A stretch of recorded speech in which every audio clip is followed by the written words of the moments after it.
Alors, aujourd'hui, on a un on a littéralement un pavé parce que, je vais faire un peu le compte rendu, de ma lecture qu'on avait choisie la dernière fois, donc de lecture d'histoire, sur, le boulangisme. Et salut Hedgehog, est-ce que ça va? Bienvenue sur le Eh bien, ça va. stream. Ouais, au taquet, au rendez-vous. Et donc, justement, Hedgehog, tu avais choisi notamment t'avais voté avec nous pour le prochain bouquin que je vais présenter du coup aujourd'hui, et qui est Aux origines du populisme, par Bertrand Joly, qui en fait fait une analyse historique du boulangisme, du mouvement politique qu'on appelle le boulangisme. Alors, c'est un gros bouquin, donc j'ai essayé de mieux m'organiser que la dernière fois pour réussir à donner les points les plus importants selon ma propre lecture, bien évidemment, hein. C'est un bouquin qui fait plus de 700 pages. Et du coup, on va y aller de manière progressive. J'ai prévu plein de petits points. Donc, hop, petite transition. Je commence par la présentation de Bertrand Joly, qui est un historien. Aujourd'hui, il est professeur émérite, donc c'est un historien qui a déjà fait carrière. Je crois qu'il est à l'université de Nantes. Il a fait deux thèses qu'on peut inscrire dans le courant d'histoire politique. La première parce qu'il est chartiste, donc il était à l'école des Chartes, et il a travaillé sur sa thèse sur l'agitation nationaliste au municipal de 1900, donc hyper précis, c'est normal, c'est une thèse de l'école des Chartes. Et ensuite, il a fait une thèse d'histoire à la Sorbonne, Paris 4, sur la biographie de Paul Déroulède et son rôle dans la construction du nationalisme en tant que idéologie politique. Et Paul Déroulède est un personnage que nous allons croiser pas mal de fois dans le livre sur le populisme. Le bouquin sur Paul Déroulède, c'est celui qui est en haut sur la scène d'OBS. Depuis, il a publié d'autres livres. J'ai essayé de mettre les trois qui me paraissaient le plus importants. Donc, le plus ancien, c'est celui d'en haut. Ensuite, en bas à gauche sur Fort. Et à droite, avec bien évidemment l'affaire Dreyfus, qui marque la courte période dont il est le spécialiste. Hein. Il est spécialiste de la fin du 19e siècle et du début du 20e siècle. Donc, il est spécialiste d'histoire politique de la Troisième République. Alors, c'est de l'histoire politique pure et dure, j'ai envie de dire. Donc, je vais faire un rapide point d'historiographie pour tous ceux qui ne sont pas forcément à fond dans l'histoire politique. Pour cela, je ne vais pas dire moi ce que je pense, hein, je vais reprendre un point d'historiographie de Marc Lazare qu'il a publié en 2022 dans le magazine d'Histoire. Et en gros, l'histoire politique, c'est la forme la plus ancienne de l'historiographie, donc de la manière de faire de l'histoire, qui du coup a été assez critiquée comme une histoire très traditionnelle qui se concentre sur les grands et pas assez sur le peuple, sur les événements et pas assez sur potentiellement les émotions, les mentalités, etc. Donc l'histoire politique continue d'être hyper importante et elle a essayé de s'adapter à toutes ces critiques. Elle a encore un large public. En fait, c'est intéressant parce que dans les études universitaires, l'histoire politique, c'est pas du tout ce qui est le plus attractif pour les étudiants. Et parallèlement, peut-être pour les gens qui aiment lire l'histoire pour eux-mêmes, en fait, ils vont avoir tendance à lire de l'histoire politique. Et on en est le reflet, hein. C'est notre deuxième petit épisode sur mes lectures d'histoire. Et en fait, bah, ça fait deux fois que je présente un bouquin d'histoire purement politique.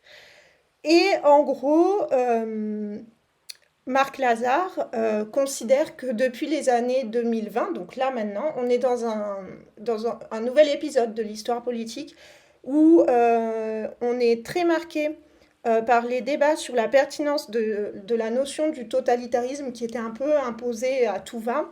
Et ça, c'est des débats qui sont notamment portés par Johan Chapoutot, qui est l'auteur du bouquin de la précédente émission.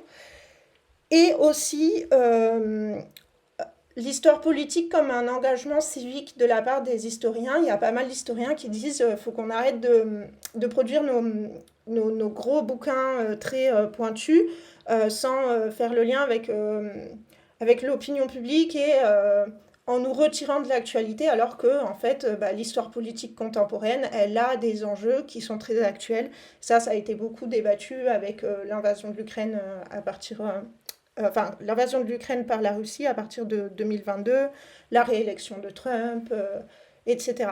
Et je trouve que ce bouquin-là est un peu là-dedans, vu que dans le titre, il y a vraiment la notion de populisme. Et bien évidemment que l'auteur se concentre sur le boulangisme et ne fait pas des parallèles avec l'actualité, mais en fait, on voit que son objet d'analyse, il est actuel parce que c'est sur la propagande, le culte de la personnalité, les communications politiques qui se renouvellent, etc. Donc, encore une fois, je vais présenter une lecture historique qui fait le lien avec aujourd'hui, même si l'objet en lui-même, c'est pas comme la dernière fois où l'objet en lui-même, on était en train de dire, mais punaise, on est en train de le revivre. Là, c'est quand même quelque chose de très marqué. Historiquement comme passé. Je ne sais pas si j'arrive à bien faire comprendre ce que je veux dire là. Mais voilà, on est encore dans de l'histoire politique et un peu cet engagement-là. Ça, c'est dans quel courant historique s'inscrit ce bouquin. Et du coup, comme c'est de l'histoire politique, je disais, c'est un peu de l'histoire politique pure, on le ressent beaucoup dans le choix des sources, qui vont être beaucoup de témoignages, d'articles de presse. En fait, au bout de 700 pages de lecture, on a l'impression que les principales sources viennent toujours d'à peu près les mêmes personnes qui gravitent autour de la personne de Boulanger et du pouvoir, en fait. Et ça, ouais, c'est vrai que c'est aujourd'hui, quand on a fait un petit cursus historique, c'est un peu frustrant parce qu'on a envie de voir l'opinion publique, on a envie de toucher un peu les autres aspects. Mais en fait, l'auteur explique bien qu'il y a un énorme problème sur les sources parce que ce mouvement politique du boulangisme a produit énormément de sources qui se contredisent et à sa chute, les principaux meneurs vont dire tout et n'importe quoi pour se dédouaner parce qu'il va y avoir un procès, il va y avoir un suicide, enfin, ça va mal terminer. Et du coup, en fait, on a vraiment des difficultés d'analyse et un manque de recul complet des contemporains et des sources contemporaines. Il y a aussi énormément de sources qui ont disparu justement pour voir un peu la population elle-même, ce qu'elle en pense. Par exemple, dans les comités locaux, on a très peu de leurs archives qui nous sont parvenues. Voilà. Ça, c'était pour présenter un peu c'est quoi le bouquin et où est-ce qu'on se situe.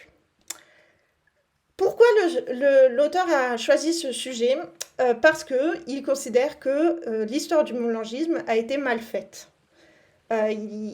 Justement, d'un point de vue historiographique, il met un peu le paquet sur ce qui a été dit avant. En gros, on est vachement influencé par soit les sources qui sont opposantes au boulangisme et qui en font un espèce de parvenus politiques que tout le monde a été un peu bête de suivre, voilà. Qui vont beaucoup insister sur ses relations avec les femmes, tout ça, que, bon, bah, on s'en fiche un peu. Soit c'est d'anciens meneurs qui, au contraire, vont se justifier et potentiellement un peu continuer le culte de la personnalité du bonhomme. Je pense notamment, il y a Barès qui va beaucoup parler du boulangisme et qui va aussi le justifier dans sa propre carrière comme une étape vers son engagement dans le nationalisme. Donc voilà, donc lui il considère qu'on a, à l'heure actuelle, on a beaucoup de clichés sur cette période politique, sur la personne de Boulanger et sur les personnes qui se sont engagées dans le mouvement des boulangistes. Et voilà, il essaye de remettre un peu les pendules à l'heure. Alors, je ne sais pas si tout le monde est OK avec la Troisième République. Et je me suis dit que ça méritait quand même de faire A priori, non, Voilà, parce que c'était un peu le bordel. voilà. Et en fait, je me suis dit que ça serait bien de faire un... Désolée si mon son bouge. Je viens de me rendre compte que j'ai mal branché mon ordinateur. Je viens de régler le problème. Donc en fait, voilà, la Troisième République, elle naît de la défaite de la France contre la Prusse. Elle va durer, hein, elle est toujours là sous la Première Guerre mondiale. Et en fait, ce qui est intéressant d'un point de vue fonctionnement, c'est qu'à partir de 1875, il y a un espèce de compromis sur les institutions, et alors que c'est la victoire des républicains, malgré la Commune, etc., hein, en fait, le fonctionnement de la Troisième République va faire trois grosses entorses au programme républicain, qui est, il y a une présidence, de la République, il y a le Sénat, et il y a le pouvoir de dissolution. Du coup, en fait, la Troisième République, elle va s'afficher comme régime parlementaire, mais en fait, c'est un compromis entre régime parlementaire et régime conventionnel. Et donc, les lois de 1875, même parmi le camp des vainqueurs, de ceux qui prennent le pouvoir, qui façonnent la Troisième République, elles font un peu grincer des dents. Il faut aussi qu'on se dise de suite qu'on est avant la loi de 1901 sur les associations. Ça veut dire qu'en termes d'organisation politique, les partis politiques tels que nous on les connaît, ça n'existe pas. Et justement, le boulangisme va être une étape un peu de construction de ce type de parti, même si ça aura largement des limites. Mais en gros, les partis politiques modernes, ça n'existe pas. En termes de repères, je vais parler de gauche, je vais parler de droite. C'est pas la gauche et la droite d'aujourd'hui, hein. Donc, dans la gauche, on range grosso modo les républicains. Ceux qu'on va appeler les opportunistes, c'est ceux qui, en gros, ont décidé de faire les réformes quand c'est le bon moment de faire les réformes. Donc, en gros, ils vont pas trop pousser pour les réformes. Et la figure des opportunistes, c'est Jules Ferry. Et avant de lire le bouquin, je n'avais pas compris à quel point Jules Ferry cristallisait beaucoup, mais alors beaucoup, beaucoup de haine. Et pas juste sur la question de la colonisation.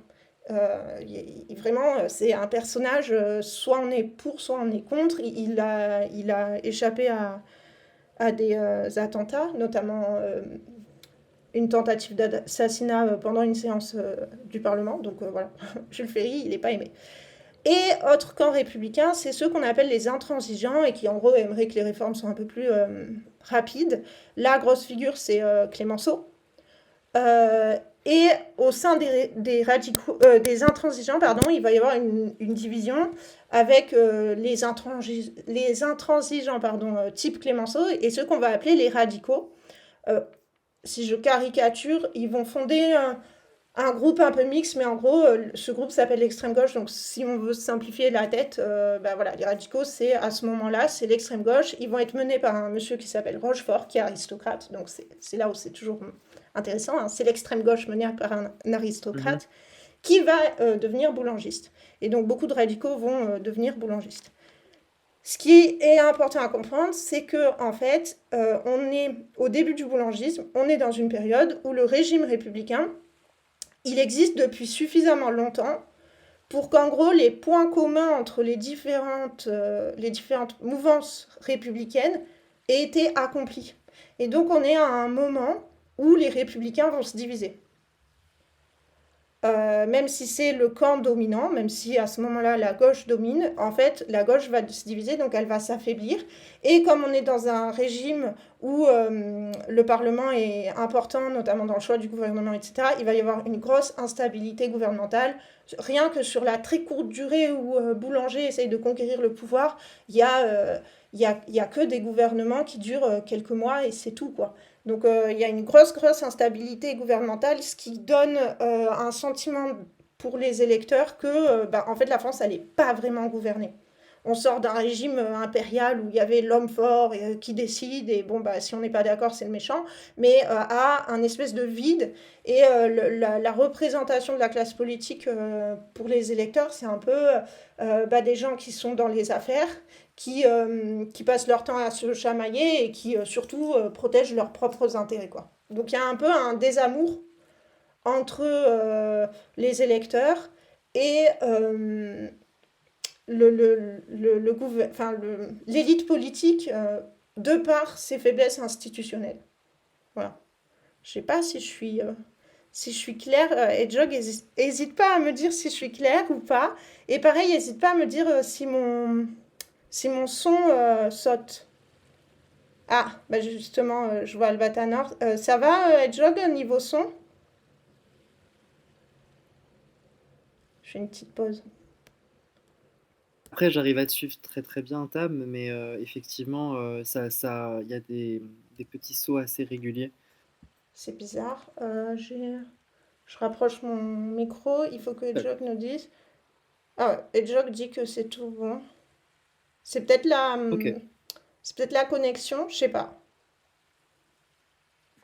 Bon, je vais Bon. Bah, continuer, enfin, en hein. tout cas, j'arrive à te suivre. C'est juste que tu as des sursauts, donc je sais pas si c'est un peu plus global ou si c'est juste de mon côté. Mais t'inquiète pas, j'arrive à te suivre, malgré le bordel de cette période. Ben voilà, j'ai fait que la gauche.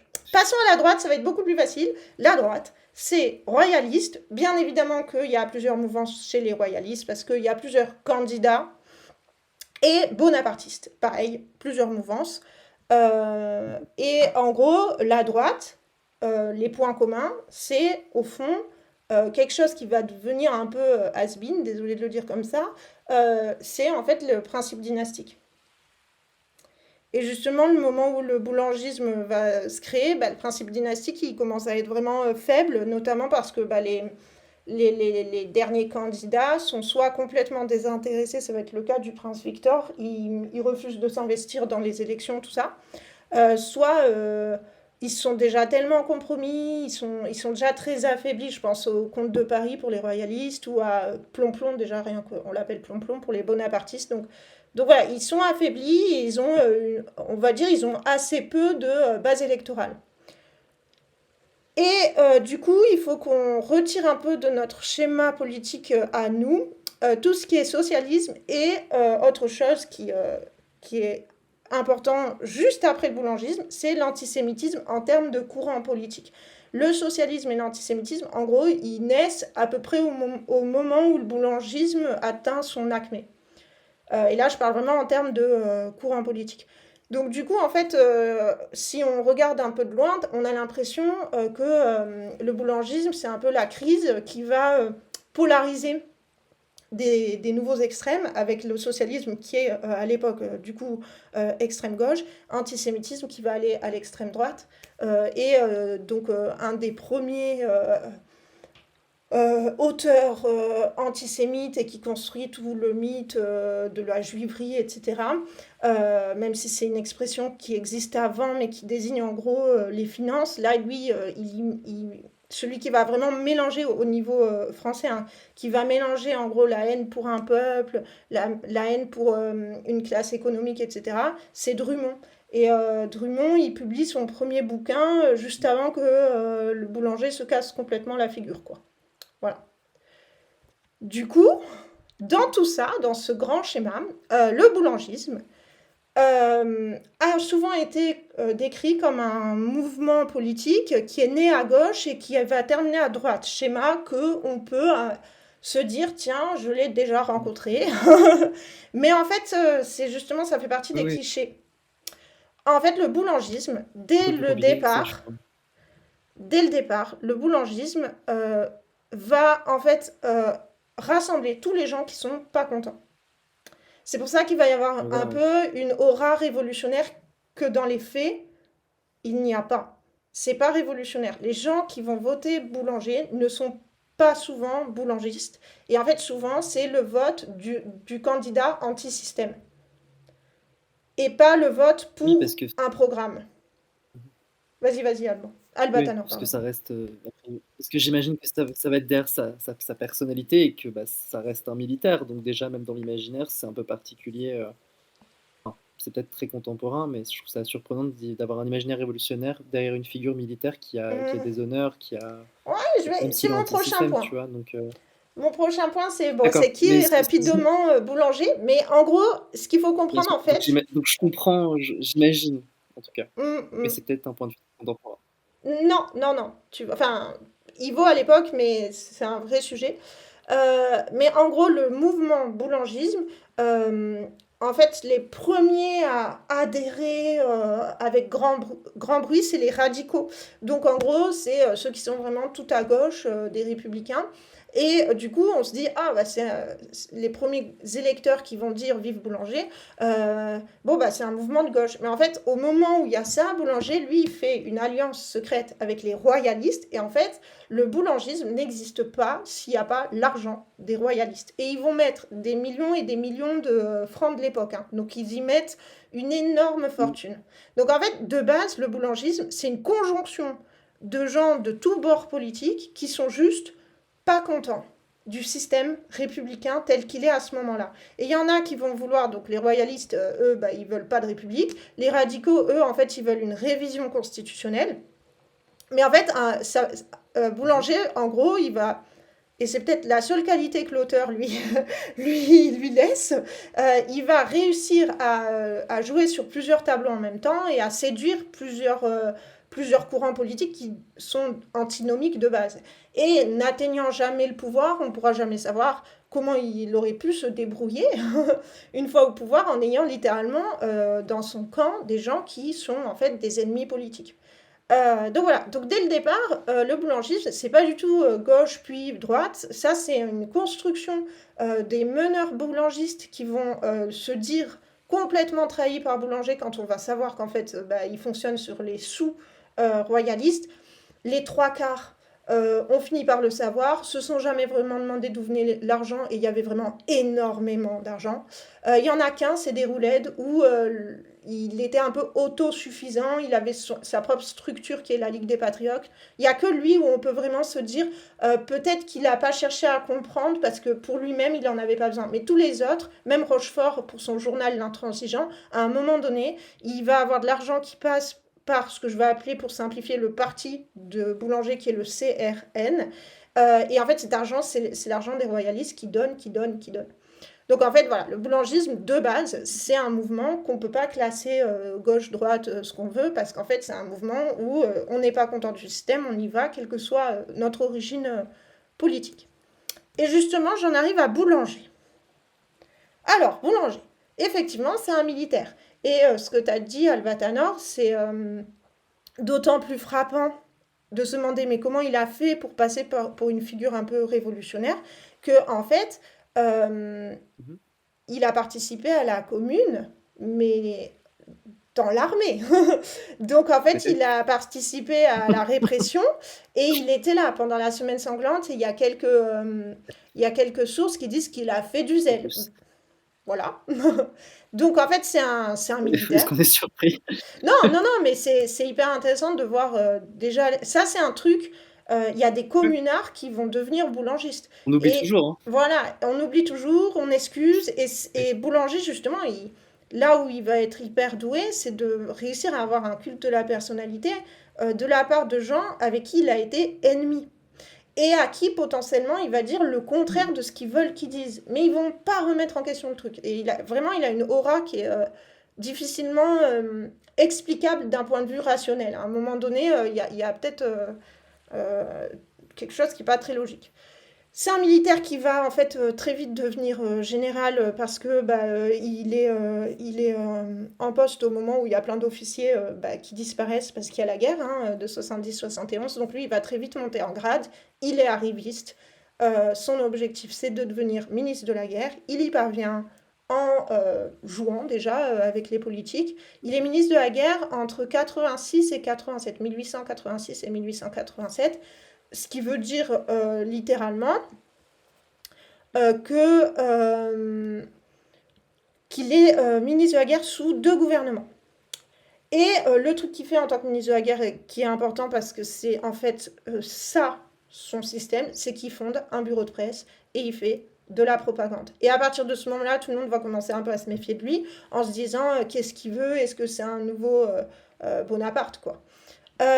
Il va se tailler une réputation de général revanche qui était hyper intéressant dans le livre parce que justement l'auteur nous disait Je crois que même attention. Bismarck en parlait et savait qui c'était, je crois. Oui, complètement. Mais en fait, l'auteur nous dit déjà attention parce qu'aujourd'hui, on exagère beaucoup l'idéologie de la revanche en France. En fait, à ce moment-là, il donne plein d'exemples. Il y a plein d'incidents entre l'Allemagne et la France. Et à chaque fois, la France fait profil bas. En fait, le pacifisme, à ce moment-là, il est plus fort que la volonté de revanche. Mais paradoxalement, ce que nous, on comprend mal, c'est que c'est un pacifisme patriote. Et nous, on a un peu de mal avec ça. C'est qu'il Donc, y a un imaginaire de dire qu'on est quand même fort, etc., dans les frontières, mais de se calmer à l'extérieur et de faire croire qu'on est plutôt faible à l'extérieur, a priori, qu'on est calme, du moins, j'imagine. exactement, exactement. Puis on a peur de l'Allemagne. Et Bismarck le sait tout Ouais. à fait. Et Bismarck cible Boulanger. Et en gros, il demande. En gros, il fait. Je simplifie, hein, mais en gros, il fait un peu. Lui-même, il fait de la communication politique outrancière où Oui. il fait, on va dire, chanter le gouvernement sur vous avez un ministre de la guerre qui est un revanchard, je peux pas vous faire confiance, et en gros, comme ça, il grappille un peu de la puissance et de l'influence internationale, en fait. Et en fait, Boulanger va jamais, jamais contredire ça, il va se construire une image comme ça, et du coup, tu as un type, Déroulède, qui lui est 100% revanchard, il a créé la Ligue des Patriotes, c'est lui qui fait toutes les Mhm. manifs, dès qu'il y a un accrochage avec l'Allemagne, voilà, il demande la guerre, quoi, si je simplifie. Bah lui, en fait, il va, même si les deux hommes s'aiment pas, à ce moment-là, il va prendre Boulanger comme bah, la figure de la revanche, et donc il va pousser Boulanger. Enfin, il va le mettre en avant, il va complètement entrer dans sa stratégie de propagande. Donc là, il y a une alliance qui est hyper importante et qui va commencer à faire bien peur aux républicains. Sauf que les républicains continuent de se critiquer les uns les autres et font pas encore alliance face à un danger qu'ils estiment pas important à ce moment-là. Boulanger bah, va finir par perdre son ministère parce que bah, y a énormément d'instabilité gouvernementale et il en fait les frais. Là, c'est le moment où justement on justifie le fait qu'il peut plus être ministre de la guerre parce que Bismarck veut pas de lui au gouvernement. Donc Déroulède fait plein de scandales et il va être muté à Clermont. Et à Clermont, en fait, il va continuer sa propagande. Il va travailler son réseau avec des lettres codées que la police arrive à déchiffrer et qui sont dans les archives, donc ça c'est intéressant. Et il commence, en fait, il demande du soutien à tout le monde, il dit à tout le monde ce que tout le monde veut attendre, même si ça se contredit pour lui-même. Il est tout le temps en train de gratter en fait l'alliance politique. À ce moment-là, il veut redevenir ministre de la guerre. Il est soldat à ce moment-là, en fait. Donc, de toute manière, il ne peut pas être élu. Il veut retrouver son poste de ministre de la guerre. Il va faire une première alliance qui est hyper importante. Il va faire une alliance avec les bonapartistes. Et il va avoir un monsieur, je vais écrire dans le chat son nom au cas où vous voulez savoir comment ça s'écrit. C'est Thiebaud, qui est un bonapartiste. Et en gros, il va l'aider à il va l'aider à se présenter à des élections en disant que c'est des candidatures spontanées. En gros, c'est la stratégie d'élection de type plébiscitaire. En gros, ils veulent que Boulanger ait des candidatures spontanées partout et que partout, il soit élu ou en ballottage favorable. Donc le but, c'est qu'on voit du Boulanger partout sur la carte de France en termes électoraux. Et à ce moment-là, il n'a pas encore beaucoup de sous, Boulanger, mais il a une alliance avec quelqu'un qui va être très efficace et qui appartient aux bonapartistes. Et donc, c'est le début des candidatures multiples de Boulanger, qui dit n'être au courant de rien, qui, s'il est élu, doit démissionner, parce que tout le monde n'a pas le droit d'être élu et tout. Mais voilà, il va saturer l'espace public. Et voilà, c'est là où on est dans le populisme, la démagogie, etc. C'est lui-même, en se mettant un bureau de presse, il rentre là-dedans et ensuite, il va augmenter cette stratégie. Il va réussir à avoir les sous des royalistes, notamment la principale donatrice, c'est la duchesse d'Uzès. Et elle va donner plus de 3 millions. Et de là, il va poursuivre donc ce qu'on appelle la stratégie plébiscitaire, ce qui va être attaqué par les républicains comme un nouveau césarisme, de nouveau un homme fort, il n'est pas pour la République et tout. Ah, en même temps, dans les gens qui votent pour lui, il a les radicaux de l'extrême gauche. Hein. Mais au fond, en fait, il fonctionne avec la stratégie bonapartiste, d'un point de vue électoral, et les finances royalistes. Mais personne ne sait ça. Officiellement, lui, il a un programme qui est très très flou, qui dit je veux la révision et il ne va pas dans le concret, et il n'ira jamais dans le concret. Mais en gros, il se présente comme un ultra-républicain qui veut la révision, qui veut un changement de constitution, etc. Et il va fonder ce qu'on appelle le Parti national. Et donc là, en fait, lui, il va avoir... Et donc tout, en théorie, fonctionne. Dans les faits, ça ne va pas marcher parce que, en fait, les gens ne vont pas appliquer la théorie. Mais en gros, il veut quadriller le territoire français. Il veut avoir des comités un peu partout. Il pense notamment, alors quand je dis il, je simplifie, c'est pas Boulanger qui fait tout ça, mais c'est les meneurs boulangistes. Il pense à l'électorat rural, qui en fait à ce moment-là est l'électorat le plus important. Voilà. Et donc il va créer ce qu'on appelle le Parti national, qui est dirigé par le CRN, où clairement tout ça existe grâce à l'argent des royalistes. Et c'est un peu le premier parti type moderne qui existe en France. À partir de 1888, il va être élu. Et ce qui est jamais analysé et conscientisé par les contemporains, et l'auteur dit que même les historiens derrière, ils font peu de cas, en fait, il est élu systématiquement grâce au retrait du candidat de droite. Et donc, avec son discours radical républicain, en fait, il est élu en grande partie grâce au report des voix de la droite. Pourquoi la droite, elle a ce rôle clé-là? Pourquoi la droite, elle mise sur Boulanger? Parce que la droite, elle est en perdition d'un point de vue électoral, surtout les royalistes, mais même les bonapartistes. Et en gros, ils ont pas de meneur politique. C'est compliqué d'avoir un meneur politique quand tu as déjà un candidat dynastique. Et en fait, en gros, ils misent sur Boulanger pour ensuite, une fois que Boulanger aura le pouvoir, imposer la restauration. Je simplifie, mais en gros, c'est un peu le programme. Donc en fait, pour eux, c'est un pion. Pour lui, c'est des, c'est des payeurs. Voilà. À ce moment-là, personne, à part Boulanger, ne sait d'où vient l'argent. Et personne ne se demande. Et en gros, il va multiplier les victoires comme ça, jusque ce qu'on appelle la triple victoire. Il va être élu à tous les sièges qui se libèrent, parce que tout ça, c'est des législatives partielles. C'est quand des sièges se libèrent, qui se libèrent en Seine, à la Seine, je crois qu'on dit comme ça, pour les législatives. Et en fait, en gros, il va remporter, il y a 3 sièges qui se libèrent, et il est élu dans les 3 sièges. Pourquoi est-ce qu'à ce moment-là, ça devient plus important?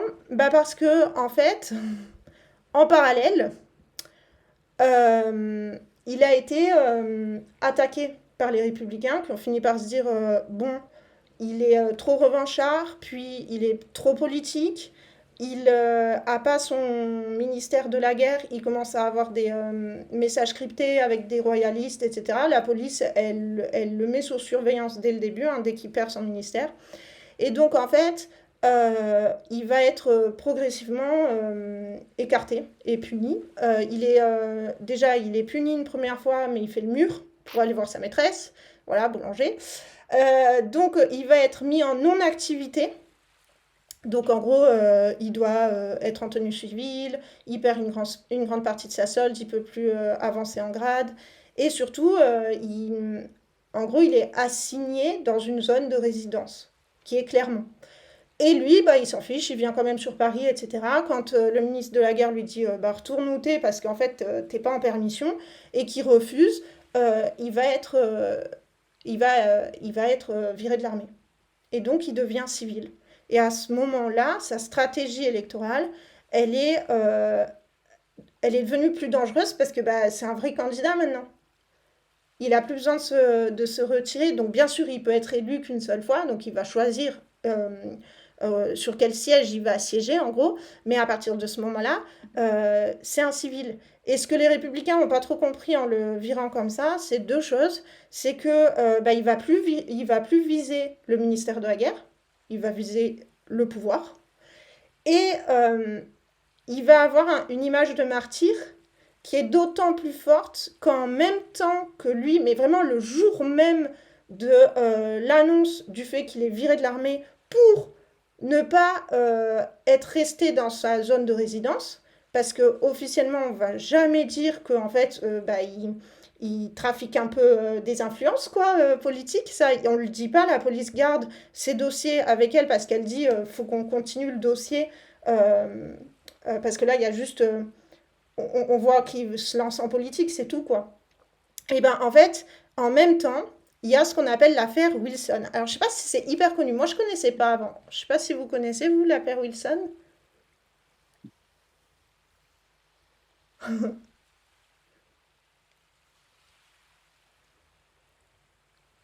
Bah, ouais, et Jog il connaît pas. Alors Wilson, c'est en gros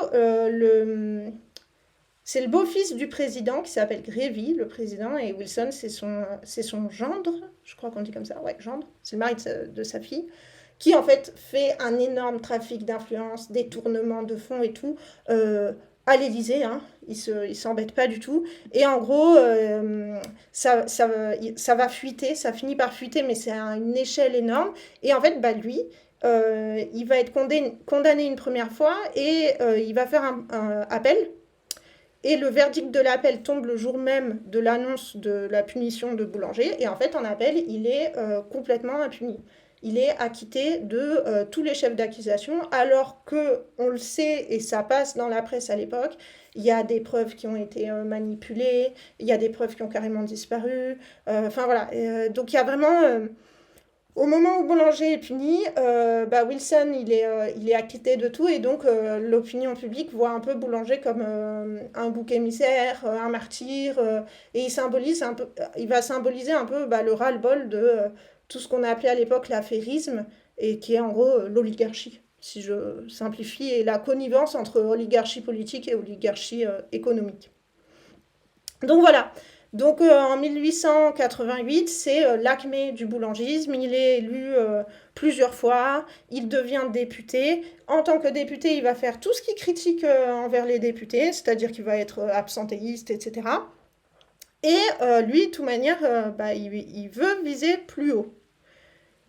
Et à ce moment-là, les républicains, en gros, je simplifie bien sûr, mais les républicains vont arrêter de se chamailler les uns les autres pour s'allier et faire face bah, aux dangers de Boulanger, parce que là, ils se disent, mais en fait, potentiellement, Boulanger va avoir l'exécutif, même si l'exécutif sur la Troisième République est un peu plus faible, mais il va avoir l'exécutif. Et donc, remaniement ministériel etc. Et il y a un homme, dont je vais écrire le nom, qui s'appelle Constant, qui va passer au ministère de l'Intérieur, et c'est lui, en gros, qui va mettre fin à Boulanger, parce qu'il va afficher le fait que Boulanger est sous surveillance. Il va faire pareil avec les autres meneurs du boulangisme. Il va mettre la pression, il va lancer des rumeurs comme quoi ils vont être arrêtés. Il arrive à faire voter par la Chambre la levée de l'immunité parlementaire. Donc en fait, les autres vont devenir complètement parano. Boulanger va essayer de fuir une première fois, puis il va revenir. Et puis 2 semaines plus tard, il fuit définitivement. Donc il part en exil en Belgique. Et Constant fait pression sur le gouvernement belge pour qu'il soit viré en Angleterre. Enfin, pour qu'il soit viré, pour que Boulanger ne reste pas en Belgique et Boulanger choisit de partir en Angleterre. Et en fait, à partir du moment où Boulanger n'est plus présent sur place, le boulangisme s'effondre en tant que mouvement parce qu'il va y avoir les meneurs qui sont dans le CRN qui vont s'écharper entre eux, qui vont se rendre compte que bah, ils n'ont pas tous les mêmes points de vue. Donc on a Déroulède qui lui est revanchard, on va avoir Thiebaud qui lui bah, est bonapartiste, on va avoir Dillon qui lui est royaliste, Rochefort qui est un radical intransigeant, etc. Donc entre eux ça va très mal se passer. Ça rend d'autant plus évident pour les électeurs que bah, ils veulent juste le pouvoir, ils n'ont pas vraiment de programme électoral, voire pas du tout. Euh, et, euh, et Boulanger va avoir un procès. Donc Boulanger, il fuit en Belgique puis en Angleterre, lui, en même temps que deux autres personnes, Rochefort et Dillon. Dillon, c'est le gars qui gère les sous, en gros. Et Dillon, c'est donc celui qui sait que l'argent vient des royalistes. Et lui-même, il était dans la mouvance royaliste. En 1888, quand Boulanger s'enfuit, d'autres personnes sont au courant. Il y a Laguerre, Naquet, etc. Et quand Boulanger s'enfuit, les royalistes, bah, ils commencent à couper les vivres en fait. Parce que eux, ce qui les intéressait, pardon, c'était que des boulangistes soient élus grâce au report de voix des royalistes, parce qu'un candidat royaliste aurait moins de voix vu qu'il n'y a pas de radicaux qui vont voter pour eux, et qu'une fois élus, ils fassent la politique que les royalistes veulent, en gros. Donc en gros, c'est eux qui... Rappelle des choses. Voilà, et c'est eux qui, on va dire, tirent les ficelles. Tout va bien vu que personne ne le sait. Et du coup, quand Boulanger s'en va, eh ben, il paye de moins en moins, il donne de moins en moins d'argent, donc ben voilà, ça va encore rajouter de l'huile sur le feu. Et il va se passer deux choses. Il va y avoir les républicains qui vont terminer d'empêcher Boulanger d'avoir le pouvoir parce qu'ils vont faire deux lois. Une loi qui change le mode de scrutin, mais en gros, ça limite la stratégie plébiscitaire de Boulanger. Une autre loi qui empêche les candidatures multiples, donc bah là, c'est fini pour lui, en termes de je sature la carte électorale de France. Et ils vont lancer un procès de la haute cour, qui en fait, officiellement, ne peut juger que pour attentat contre l'État. Et Boulanger n'est pas accusé de ça. Et donc, en fait, ils vont pas respecter leurs propres institutions pour être sûr que Boulanger soit fini. Et il va être déclaré coupable de complot, etc. Il y a plein d'irrégularités pendant le procès. Le procès va également accuser d'autres meneurs. Donc, certains vont être condamnés à de la prison, d'autres à des amendes, etc. Et en fait, c'est le moment où deux personnes qui faisaient partie du CRN décident parce qu'elles veulent avoir un avenir politique, décident de lâcher les dossiers. Et donc, en fait, ils prennent une troisième personne qui va un peu servir de façade, hein, qui va publier dans le journal Le Figaro, ça vous dit quelque chose, deux fois par semaine, donc sous forme de, un peu comme Zola qui publiait ses romans, etc. Sauf que là, bah, c'est un livre qui révèle ce qui s'est passé vraiment dans le boulangisme, et donc il s'appelle Les coulisses du boulangisme. Et pendant 3 mois, en gros, bah, les boulangistes vont s'écharper publiquement sur la révélation phare qui est d'où vient l'argent, pourquoi Boulanger aurait trahi, serait en fait royaliste, etc. Et donc là, c'est le moment où justement on a une profusion de sources qui disent je savais pas, mais non, moi je suis vraiment un radical, enfin voilà. Et donc c'est le moment où il y a plein de mythes qui se cristallisent un peu autour de Boulanger et autour du boulangisme. À ce moment-là, en fait, c'est un peu paradoxal parce que d'un point de vue politique, bah, c'est un gros bouillonnement et en fait, l'opinion publique, elle en a marre, quoi. Donc elle suit pas trop les affaires. En plus, le procès en haute cour, c'est pas un truc qui est généralement très suivi parce que en fait, c'est très constitutionnel, tout ça. Et en fait, bah, l'opinion publique, elle se lâche complètement. Boulanger est assez rapidement oublié. Il s'avère que sa maîtresse meurt, donc il se retrouve même isolé, on va dire, émotionnellement. Et en fait, en 91, il se suicide en Angleterre. Et du coup, ça a fait beaucoup réfléchir sur, en fait, ce mouvement politique, il n'existe pas sans meneur. S'il n'y a pas boulanger, il n'y a pas de boulangisme. S'il n'est pas là sur le territoire, il y a pas d'unité. Et à partir du moment où il meurt, il n'y a personne qui arrive à faire continuer le mouvement. En fait, avant même qu'il meure, le CRN a viré tous ses employés et n'a plus de fric de toute manière. Donc voilà, il n'y a plus que les meneurs qui se retrouvent régulièrement et qui essayent surtout de s'en sortir. Celui qui s'en sort le mieux, c'est Déroulède, parce que même s'il a été accusé et condamné, notamment pour la Ligue des Patriotes qui va être dissoute, en fait, il a une structure, il a des militants qui lui sont fidèles à lui, à son idée de revanche, en fait. Et donc lui, politiquement, il va pas trop galérer à se relancer, même si Déroulède est un personnage particulier qui a des moments de dépression, etc. Mais voilà, Déroulède, on sait dans quoi il va s'engager derrière. Il va s'engager dans le courant nationaliste qui est à peine en train de naître quand le boulangisme est à son apogée et ensuite à son déclin. Et du coup, on a aussi très souvent vu le boulangisme comme la phase préparatoire du nationalisme, parce qu'il y a pas mal de boulangistes qui vont devenir nationalistes. Bien évidemment, c'est beaucoup plus complexe que ça.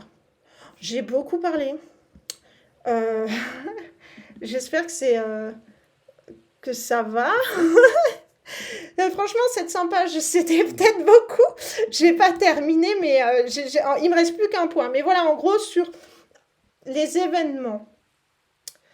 Qui est Boulanger, comment il a fait peur, pourquoi au début il y a pas, les républicains vont pas beaucoup réagir, vont être concentrés sur leur propre désaccord, puis ils vont se dire, en fait potentiellement on a un césariste qui arrive au pouvoir, donc la République c'est fini, et là du coup hop, ils font unité, et à partir de ce moment-là, en fait ça a été très simple de mettre fin au boulangisme, c'est allé très rapidement, même s'ils n'ont pas forcément respecté la Constitution, ils ont trouvé très facilement les moyens de mettre fin à ce mouvement qui pourtant a été décrit et ressenti comme le danger ultime de la Troisième République.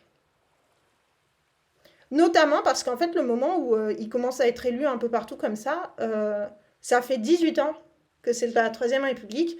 Et en fait, dans l'histoire du 19e siècle, 18 ans, c'est souvent un moment où le régime politique se casse la figure. Il faut quand même comprendre qu'au 19e siècle, il y a un peu de tout. Il y a des républiques, il y a des monarchies, il y a des empires.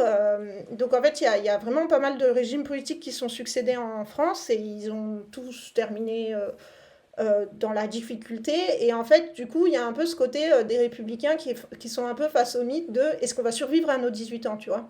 1848 et 1930, ça fait 18 ans que les régimes sont en place. Voilà. Du coup, l'auteur, quand il essaye de conclure, il dit bah voilà pourquoi toutes ces choses-là, pourquoi j'ai pas défini le boulangisme. Même s'il y a des définitions qui existent, elles sont toutes lacunaires parce qu'elles sont toutes réductrices, parce que très peu de gens, avant ce bouquin apparemment, très peu de gens ont compris que dès le départ, le boulangisme, c'est une conjonction de mécontentement et que les gens qui votent boulanger, c'est des gens qui font un vote protestataire, de protestation, et pas d'adhésion. Et le boulangisme n'a jamais réussi à faire adhérer. Et du coup, c'est très difficile de le définir. Boulanger lui-même, il n'a pas de vrai programme politique. Il va très peu s'exprimer. Il va jamais se défendre par lui-même, notamment dans les débats à l'Assemblée. En fait, celui qui écrit les principales idées à retenir du boulangisme, c'est Naquet, donc c'est un membre du CRN. Et lui, c'est un radical. Donc, c'est révision, révision, révision. La présidence, c'est mal. Les opportunistes, Jules Ferry, c'est le diable. Voilà. Donc, ça va être ça qui va être répété. Donc, en fait, il va avoir souvent un vernis de républicanisme et un fond en fait, il n'est pas royaliste, il n'est pas bonapartiste, il n'est pas républicain. Au fond, ce qu'il veut, c'est le pouvoir, sans avoir d'idée de qu'est-ce que je vais faire du pouvoir, en fait. Donc voilà. Pour autant, c'est un moment de rupture parce que avec le boulangisme, en fait, les partis qui déclinaient ont joué un peu leur dernière carte et vont quasiment disparaître. C'est les royalistes, les bonapartistes, les blanquistes, côté extrême gauche aussi. C'est une rupture parce que c'est l'invention, même s'il y a des influences avant lui, hein, il part aux États-Unis et il voit un peu les campagnes électorales aux États-Unis, comment ça se passe, il s'en inspire pas mal. Mais en gros, c'est un peu l'invention d'un, d'une manière de faire la politique qui axe tout sur la communication et donc sur la forme et pas, voire rien du tout sur le fond. Ça va être la saturation de l'espace public, la stratégie plébiscitaire, la propagande, le culte de la personnalité. Ils vont fabriquer énormément de choses qu'on appellerait, nous, aujourd'hui, les goodies. Et ça va, au début, ça va vachement bien marcher. D'ailleurs, il y en a plein qui vont dire on ne savait pas que l'argent était royaliste, on pensait que c'était en gros les goodies qui nous finançaient. Voilà, c'est. Il y a une nouvelle manière de faire qui va influencer les autres et en fait en réunissant un peu tous les mécontents de la République, le boulangisme va avoir ce moment fondateur pour la République de prise de conscience, même s'ils vont jamais vraiment se remettre en question publiquement, hein, ils vont pas dire bon en fait ce boulanger il a failli prendre le pouvoir parce que les gens en ont marre de l'instabilité ministérielle, tu vois, ils vont pas dire ça. Mais en fait ça fait quand même prendre conscience aux républicains que la République, elle n'est pas tranquille, qu'il faut toujours faire attention et qu'au sein de ces institutions, il peut y avoir de l'opposition. Et ça va un peu rebattre les cartes politiques et justement, à partir de la fin du boulangisme, on a cette transformation de l'espace politique avec des nouveaux clans radicaux qui vont être le socialisme à l'extrême gauche et à l'extrême droite, l'antisémitisme. J'ai fait mon... Ah, j'avais dit, il faut surtout pas que ça dure plus d'une heure parce que les gens, ils vont plus en pouvoir. Merci Hedgehog, merci. J'ai fait ce que j'ai pu. Pour résumer au maximum ces 700 pages, c'était intense. Je suis contente comment dire, je suis contente de l'avoir fait parce que je pense que c'est le genre de bouquin qui me disent trop, mais toute seule dans mon petit coin de lecture, il m'aurait pris beaucoup plus de temps de lecture et il y a des passages où vraiment les successions de citations, enfin histoire politique quoi, les successions de citations de Déroulède dit ça, mais Naquet lui répond ça, mais alors que pense-t-il vraiment, on ne sait pas parce que tout ce qu'ils veulent c'est le pouvoir et ils disent pas ce qu'ils pensent, ils disent ce qu'ils pensent devoir dire à ce moment-là pour être bien vu, enfin, et tu sais, et t'es là, ah là là, où est le peuple où sont les émotions et même la violence, tu la vois pas tant que ça, parce que le boulangisme c'est quand même à un moment donné, on se dit, mais il peut prendre de force le pouvoir. Il y a deux manifestations où il y a ce sentiment de. Il peut aller marcher sur l'Elysée, il peut refaire Bonaparte, quoi. C'est assez bien transcrit en termes de point de vue de la police à ce moment-là. Il utilise beaucoup les sources de la préfecture. Donc, tu l'as, mais t'as pas vraiment. Enfin, je sais pas. En termes. Enfin, moi, ma spécialité, c'est l'histoire de la violence. Et, voilà, c'est pas sa spécialité à lui, c'est pas son propos, donc il le voit sous le format histoire politique. Et de temps en temps, j'avais envie, en lisant autant de pages sur très peu de temps, parce que ça dure pas longtemps tout ça, ça dure quoi, 4 5 ans, c'est 1886-1891. Euh, du coup, en ayant un gros pavé comme ça, moi, à un moment donné, j'étais un peu frustrée de ouais, j'aimerais bien avoir d'autres euh, méthodes historiques pour avoir d'autres démarches et d'autres points de vue. Mais au fond, c'est un bouquin hyper précis. C'est un bouquin qui, moi, m'a fait comprendre pas mal de choses sur la Troisième République. Enfin, je critique pas en mode, faut pas le lire. Je dis, je pense que toute seule, je n'aurais pas réussi à le lire aussi rapidement. Donc voilà, je sais pas si les gens sont contents ou pas de m'avoir entendu, mais moi je suis contente de l'avoir fait. Je sais pas si vous Donc, avez des moi, questions. moi par rapport, c'était sur les premiers points, mais est-ce que l'argent, la duchesse la comtesse ou la duchesse d'Uzès ou ce genre de personnes. En tout cas, il va les chercher. Qu'a priori, on le contacte. Est-ce qu'en termes de démarche, on Ah, sait d'où vient véritablement, oui. a priori, les prémices de ce genre de malversation financière? Et c'est la duchesse, merci. Et, et aussi, alors peut-être que ça dépend aussi des personnalités, évidemment. Hein, que, voilà, est-ce qu'on sait si c'est vraiment lui qui a mis en place cette chose-là?